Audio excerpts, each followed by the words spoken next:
ওম শান্তি। আজ 25/5/2024 প্রাতমুরলি ওম শান্তি বাপদাদা মধুবন। বাবা বলছেন, মিষ্টি বাচ্চারা, বাবা তোমাদেরকে সিভিল আই দিতে এসেছেন। তোমরা জ্ঞানরূপী তৃতীয় নেত্র প্রাপ্ত করেছ। তাই এই চোখ কখনো ক্রিমিনাল হওয়া উচিত নয়। প্রশ্ন, তোমাদের মতো অসীম জগতের সন্ন্যাসীদেরকে বাবা কোন শ্রীমত দিয়েছেন? উত্তরে বাবা খুব সুন্দর করে আমাদের সকল আত্মাদের বোঝাচ্ছেন। বাবা বলছেন, বাবার শ্রীমত হলো, এখন তোমাদেরকে এই নরক এবং নরকবাসীদের থেকে বুদ্ধিযোগ ছিন্ন করে স্বর্গকে স্মরণ করতে হবে। ঘর গৃহস্থে থেকেও বুদ্ধি দ্বারা এই নরককে ত্যাগ করো। নরক হলো পুরাতন দুনিয়া। তোমাদেরকে এখন বুদ্ধি দ্বারা এই পুরাতন দুনিয়াকে ভুলতে হবে। এমন নয় যে একটা ঘরকে ত্যাগ করে অন্য কোথাও চলে যেতে হবে। তোমাদের এই বৈরাগ্য অসীম জগতের প্রতি। এখন তোমাদের বানপ্রস্থ অবস্থা, সব কিছু ত্যাগ করে ঘরে ফিরতে হবে। ওম শান্তি। শিব ভগবানুবাচ, অন্য কারোর নাম নেওয়া হয় না। এনার মানে ব্রহ্মার নামও নেওয়া হয় না। বাবাই হলেন পতিত পাবন। তিনি যেখানে যাবেন নিশ্চয়ই পতিতদেরকে পবিত্র বানানোর জন্যই যাবেন। তিনি এখানেই পবিত্র হওয়ার যুক্তি বলছেন। শিব ভগবানুবাচ নাকি কৃষ্ণ ভগবানুবাচ? যেহেতু ব্যাজ লাগানো আছে, তাই এই বিষয়টা তো অবশ্যই বোঝাতে হবে। রচনা এবং রচয়িতার আদি মধ্য অন্তের সকল রহস্য এই ব্যাজের মধ্যেই দেখানো হয়েছে। এই ব্যাজও কোনো অংশে কম নয়। এইগুলো সব হলো ইশারায় বোঝানোর জন্য। তোমরা সবাই হলে পুরুষার্থের ক্রম অনুসারে আস্তিক। ক্রমানুসারে অবশ্যই বলতে হবে। কেউ কেউ তো রচনা এবং রচয়িতার জ্ঞানও বোঝাতে পারে না। তাহলে তো শতপ্রধান বুদ্ধি বলা যাবে না। ক্রমানুসারে শতপ্রধান রজ এবং তম বুদ্ধিও রয়েছে। যে যেমন বুঝতে পারে সে সেই রকমই টাইটেল পায়। কেউ শতপ্রধান বুদ্ধি সম্পন্ন, কেউ আবার রজ বুদ্ধি সম্পন্ন। কিন্তু তোমরা আশাহত হয়ে যাবে বলে তাদের নাম বলা হয় না। কিন্তু ক্রম তো অবশ্যই রয়েছে। যে ফার্স্ট ক্লাস সে খুব মূল্যবান। তোমরা এখন সত্যিকারের সদ্গুরুকে পেয়েছ। দেবী দেবতারা হলো সত্য। তারাই পরে বাম মার্গে গিয়ে মিথ্যা হয়ে যায়। সত্যযুগে কেবল তোমরা দেবী দেবতারাই থাকো, অন্য কেউ সেখানে থাকে না। কেউ কেউ তো বলে, এই রকম কিভাবে সম্ভব?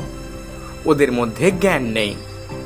তোমরা বাচ্চারা এখন জেনেছ যে আমরা নাস্তিক থেকে আস্তিক হয়েছি। তোমরাই এখন যথাযথভাবে রচয়িতা এবং রচনার আদি মধ্য অন্তের জ্ঞান জেনেছ।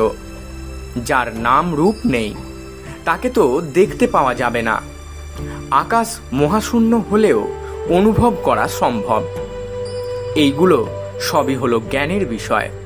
সবকিছু বুদ্ধির উপরেই নির্ভরশীল। কেবল বাবাই রচয়িতা এবং রচনার জ্ঞান দেন।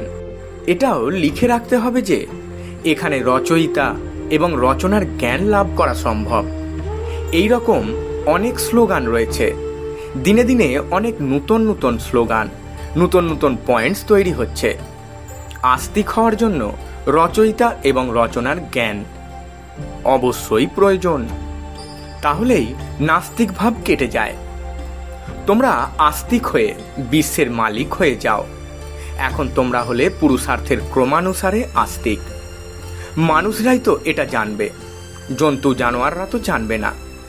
মানুষই উত্তম হয়, মানুষই অধম হয়। এখন তো একজন মানুষও রচয়িতা এবং রচনার জ্ঞান জানে না। বুদ্ধিতে একেবারে গোদরেজের তালা লেগে গেছে। পুরুষার্থের ক্রম অনুসারে তোমরা জানো যে আমরা বাবার কাছে এসেছি বিশ্বের মালিক হওয়ার জন্য। তোমরা 100% পবিত্রতা পালন করো। পবিত্রতা, শান্তি, সমৃদ্ধি সব কিছুই রয়েছে। এই রকমভাবে আশীর্বাদ দেওয়া হয়, কিন্তু এটা তো ভক্তিমার্গের শব্দ। তোমরা পড়াশোনা করে এই রকম লক্ষ্মীনারায়ণ হয়ে যাও। নিজে পড়ে অন্যকেও পড়াতে হবে।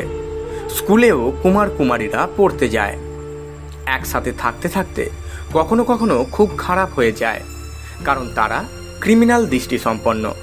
ক্রিমিনাল আই থাকার জন্য ঘোমটা দিতে হয়, কিন্তু ওখানে কোনো ক্রিমিনাল আই থাকে না, তাই ঘোমটা দেওয়ার দরকার হবে না।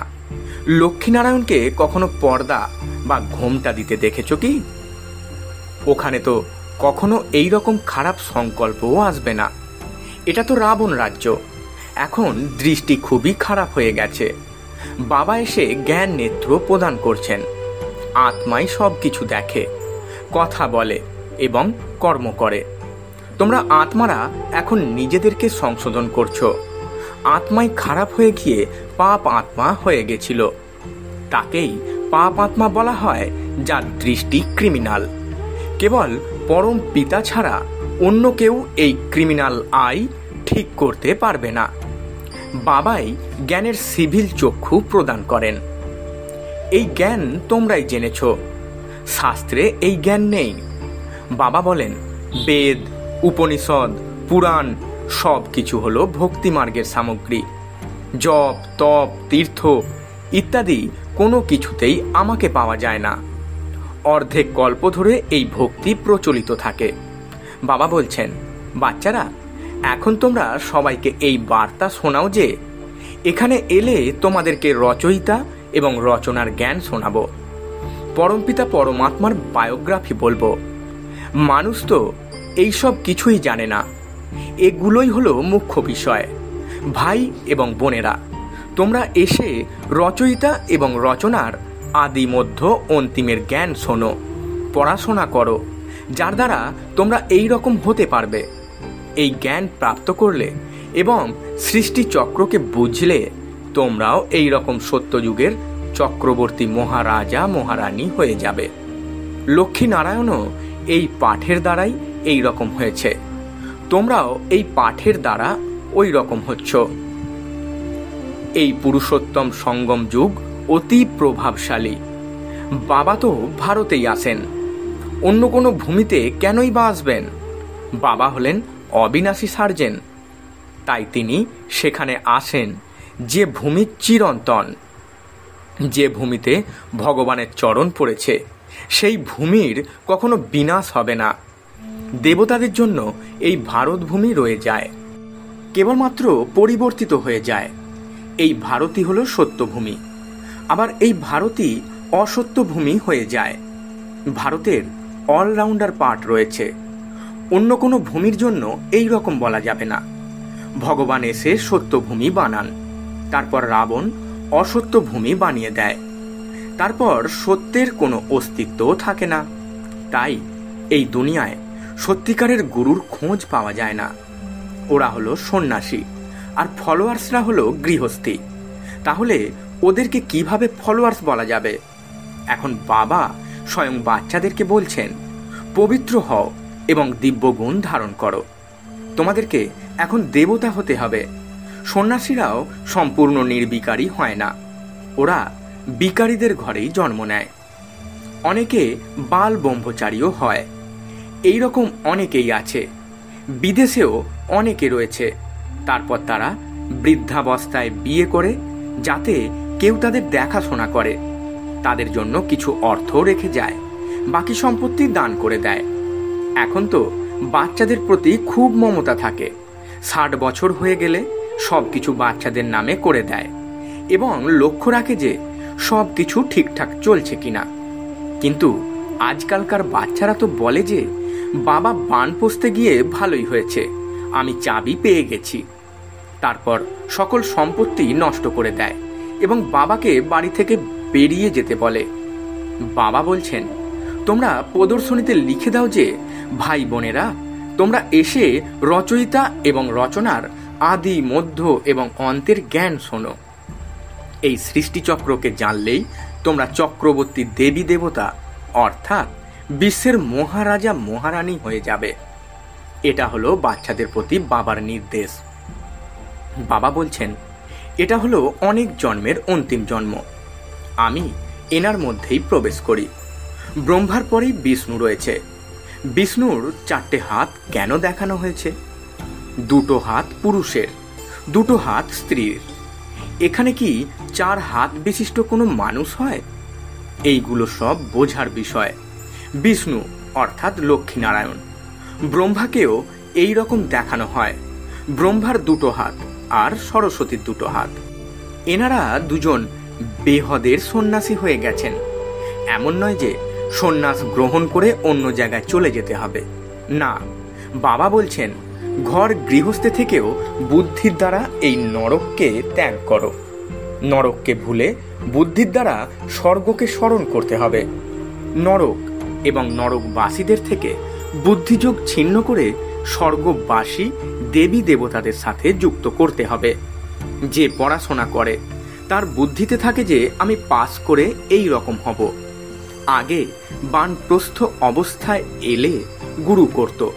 বাবা বলছেন আমিও এনার বানপ্রস্থ অবস্থাতেই এসে প্রবেশ করি। ইনি এখন অনেক জন্মের অন্তিম জন্মে রয়েছেন। ভগবানুবাচ, আমি অনেক জন্মের অন্তিমের জন্মে এসেই প্রবেশ করি। যিনি আদি থেকে অন্ত পর্যন্ত ভূমিকা পালন করেছেন, আমি তার শরীরেই প্রবেশ করি, কারণ তাকেই সবার আগে ফেরত যেতে হবে। ব্রহ্মা থেকে বিষ্ণু এবং বিষ্ণু থেকে ব্রহ্মা, দুজনেরই 4টে করে হাত দেখানো হয়েছে। ব্রহ্মা সরস্বতী থেকে লক্ষ্মীনারায়ণ এবং লক্ষ্মীনারায়ণ থেকে ব্রহ্মা সরস্বতী। তোমরা বাচ্চারা ঝট করে এই হিসাব বলে দেবে। বিষ্ণু অর্থাৎ লক্ষ্মীনারায়ণ 84 জন্ম নিয়ে এই রকম সাধারণ ব্রহ্মা সরস্বতী হয়ে যায়। বাবা পরবর্তীকালে এনার নাম রেখেছেন ব্রহ্মা। ব্রহ্মার বাবাকে অবশ্যই শিব বাবা। কিভাবে জন্ম দিয়েছেন? অ্যাডপ্ট করেছেন। বাবা বলছেন আমি এনার মধ্যে প্রবেশ করি, তাই লিখতে হবে যে ভগবানুবাচ হলো আমি ব্রহ্মার শরীরে প্রবেশ করি যে নিজের জন্মকেই জানে না। অনেক জন্মের অন্তিমে আমি এসে প্রবেশ করি। যখন বানপ্রস্থ অবস্থা হয়ে যায় তখনই এসে প্রবেশ করি। যখন এই দুনিয়া পুরাতন এবং পতিত হয়ে যায় তখনই আমি আসি। কত সহজভাবে বোঝানো হয়। আগে তো 60 বছর বয়স হলে গুরু করত, এখন তো জন্ম থেকেই গুরু করিয়ে দেয়। এটা খ্রিস্টানদের কাছ থেকে শিখেছে। কিন্তু ছোট অবস্থায় গুরু করানোর কি দরকার? ওরা মনে করে ছোট অবস্থায় মারা গেলে সদ্গতি প্রাপ্ত হবে। বাবা বোঝাচ্ছেন এখানে কারোর সদ্গতি হতে পারে না। বাবা তোমাদেরকে কত সহজভাবে বোঝাচ্ছেন এবং উত্তম বানাচ্ছেন। ভক্তিমার্গে তোমরা কেবল সিঁড়ি দিয়ে নেমে এসেছো। এটা হলো রাবণ রাজ্য। ধীরে ধীরে বিকারী দুনিয়ার আরম্ভ হয়। গুরু তো সবাই করেছে। ইনিও বলেন যে আমিও অনেক গুরু করেছিলাম। যে ভগবান সকলের সদ্গতি করেন তাকেই জানে না। ভক্তির অতি কঠোর শিকলে আবদ্ধ। কোনো শিকল পাতলা, কোনোটা হয়তো মোটা। কোনো ভারী জিনিস ওঠানোর সময় কত মোটা শিকলে বেঁধে ওঠায়। এখানেও এই রকম অবস্থা। কেউ কেউ তো সঙ্গে সঙ্গে তোমাদের কথা শুনবে, কেউ আবার কিছুই বুঝবে না। ক্রমানুসারে মালার দানা তৈরি হয়। ভক্তিমার্গে মানুষ মালা জপ করে, কিন্তু একটুও জ্ঞান নেই। গুরু মালা জপ করতে বলেছেন, সঙ্গে সঙ্গে রাম নামে মত্ত হয়ে যায়, যেন বাজনা বাজায়। কেবল আওয়াজটা ভালো লাগে এটুকুই, কিন্তু কিছুই জানে না। রামকে, কৃষ্ণকে, ওরা কখন ছিল এইসব কিছুই জানে না। কৃষ্ণকেও দাপর যুগে নিয়ে গেছে। এইসব কে শিখিয়েছে? গুরুরা শিখিয়েছে। কৃষ্ণ দাপরে এসেছিলেন এবং তারপরেই কলিযুগ এসে গেল। সবাই তমপ্রধান হয়ে গেল। বাবা বলছেন আমি সঙ্গম যুগে এসেই তমপ্রধান থেকে শতপ্রধান বানাই। তোমরা তো একেবারে অন্ধ শ্রদ্ধায় ডুবে আছো। বাবা বোঝাচ্ছেন যার ভাগ্যে কাঁটা থেকে ফুল হওয়ার আছে সে তাড়াতাড়ি বুঝে যাবে। সে বলবে এইগুলো তো সব একেবারে সত্য কথা। কেউ কেউ ভালো করে বুঝতে পারলে তোমাদেরকে বলে যে আপনি খুব ভালো বোঝান। 84 জন্মের কাহিনীও রয়েছে। বাবাই হলেন জ্ঞানের সাগর, যিনি এসে তোমাদেরকে সম্পূর্ণ জ্ঞান দেন। আচ্ছা, মিষ্টি মিষ্টি হারানদি বাচ্চাদের প্রতি মাতা পিতা বাপদাদার স্মরণে স্নেহ সুমন আর সুপ্রভাত। আত্মাদের পিতা তার আত্মারূপী বাচ্চাদেরকে জানাচ্ছেন নমস্কার। আমরা আত্মারূপী বাচ্চারা আমাদের আত্মারূপী মাতা পিতা বাপদাদাকে জানাই স্মরণে স্নেহ সুমন আর সুপ্রভাত এবং শত কোটি নমস্কার। ধারণার জন্য মুখ্য সার। প্রথম পয়েন্ট, সদ্গুরু বাবার স্মরণের দ্বারা বুদ্ধিকে শতপ্রধান বানাতে হবে, সৎ হতে হবে, আস্তিক হয়ে আস্তিক বানানোর সেবা করতে হবে। দ্বিতীয় পয়েন্ট, এখন বানপ্রস্থ অবস্থা, তাই অসীম জগতের সন্ন্যাসী হয়ে সব কিছুর থেকে বুদ্ধিযোগ ছিন্ন করতে হবে, পবিত্র হতে হবে এবং দিব্য গুণ ধারণ করতে হবে। বরদান, দেহ আর দেহের দুনিয়ার স্মৃতি থেকে উঁচুতে থাকা সর্ববন্ধন থেকে মুক্ত ফরিস্তা ভব। ব্যাখ্যায় বাবা বলছেন, যাদের কোনো দেহ আর দেহধারীর সাথে অর্থাৎ মনের বন্ধন নেই, তারাই হলো ফরিস্তা। ফরিস্তাদের পা সর্বদাই ধরিত্রী থেকে উঁচুতে থাকে। ধরিত্রী থেকে উঁচু অর্থাৎ দেহবোধের স্মৃতির থেকেও উঁচু। যারা দেহ আর দেহের দুনিয়ার স্মৃতি থেকে উঁচুতে থাকে, তারাই সকল বন্ধন থেকে মুক্ত ফরিস্তা হয়। এই রকম ফরিস্তারাই ডবল লাইট স্থিতির অনুভব করে। স্লোগান, বাণীর সাথে আচার আচরণ আর চেহারাতেও বাবার সমান গুণ দেখা গেলে তখন প্রত্যক্ষতা হবে। ওম শান্তি, নমস্কার।